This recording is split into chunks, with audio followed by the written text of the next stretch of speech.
शिवसकाळ सगळ्यांना. आज मी शिवसकाळ बोलते कारण आज आहे शिवजयंती आणि संकष्टी चतुर्थी होती. त्यामुळे मग दिवसाची सुरुवात अशी मस्त अशी चहाने झाली गरम गरम.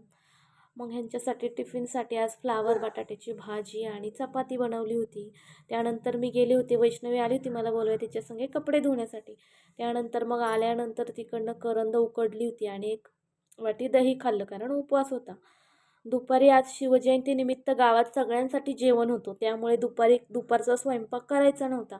त्यामुळे मग एक्स्ट्रा वेळेत काय करावं, एक्स्ट्रा टाईम भेटला. त्यामुळे मग मी फळीची भांडी घासायला घेतली. एक मांडली पूर्ण क्लीन करून ती भांडी घासून घेतली. कारण आमच्याकडे सारवण करायला लागतं भुईला. त्यामुळे त्याच्यावर झाडू मारला की पूर्ण भांडी खराब होऊन जातात.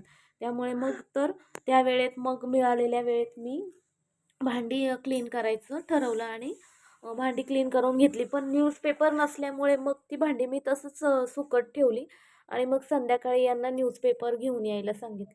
मग त्यांनी न्यूजपेपर आणल्यानंतर मग संध्याकाळी भांडी लावून घेतली आणि मग संध्याकाळी आम्ही चिनूला मस्त नऊवारी साडी घालून रेडी केलं आणि आम्ही जाणार होतो किल्ल्यावर. तर आम्ही निघालो होतो किल्ल्यावर, चिनूचे बाबा, मी. आणि तर आम्ही गावात राहतो ते गावाचं नाव आहे राजमाची आणि राजमाची हा एक फेमस किल्ला आहे. आणि त्यानंतर मग आम्ही चाललो होतो किल्ल्यावर. तिथे एक वरती मंदिर आहे.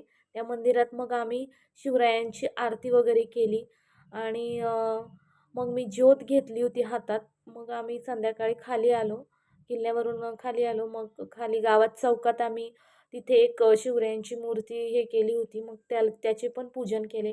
वरती सगळ्यांनी एक ग्रुप फोटो काढला मस्त. खूप सगळ्यांनी अशा एकसारख्या साड्या घातलेल्या मस्त फोटो काढून एन्जॉय केलं. त्यानंतर खाली आलो.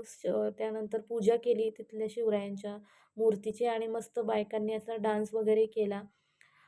लेझिम वगैरे खेळायचा प्लॅन होता पण ते पॉसिबल नाही झालं. त्यानंतर चिनू मॅडमला मी घरी जाऊन वरण भात भरवलं. मग इकडे आले होते तर जेवणाचं शूट केलं. मस्त अशी हरभरा बटाट्याची भाजी बनवली होती गावकऱ्यांनी, आमच्याच गावातल्या बाबांनी बनवलेली.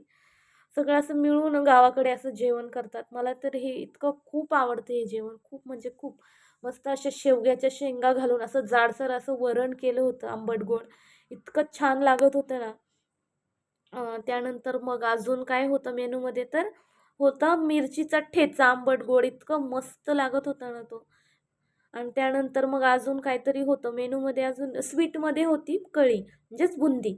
आणि इकडे असा मस्त असा भात केला होता. मग मी तेच भात वगैरे घेऊन चिनूला वरण भात घेऊन घरी प्लेटमध्ये पहिल्यांदा भरून घेतलं. त्यानंतर सगळ्यांनी असं जेवण केलं एकत्र पंक्तीत बसून, सगळ्या राऊंडमध्ये बसून सगळ्यांनी असं जेवण केलं. आणि मग संध्याकाळी मूवी पण दाखवणार होते. पण नेमकं त्यावेळेस चिनू मॅडमला झोप आलेली. मग मी तिला झोपवण्यासाठी गेलेले तर तिने काही मला सोडलंच नाही. 1 तास जवळजवळ ती ब्रेस्ट फिडिंग घेत होती. मी तिला ब्रेस्ट फीड केलं आणि मग झोपवलं. तर असा होता आजचा दिवस. भेटूया नेक्स्ट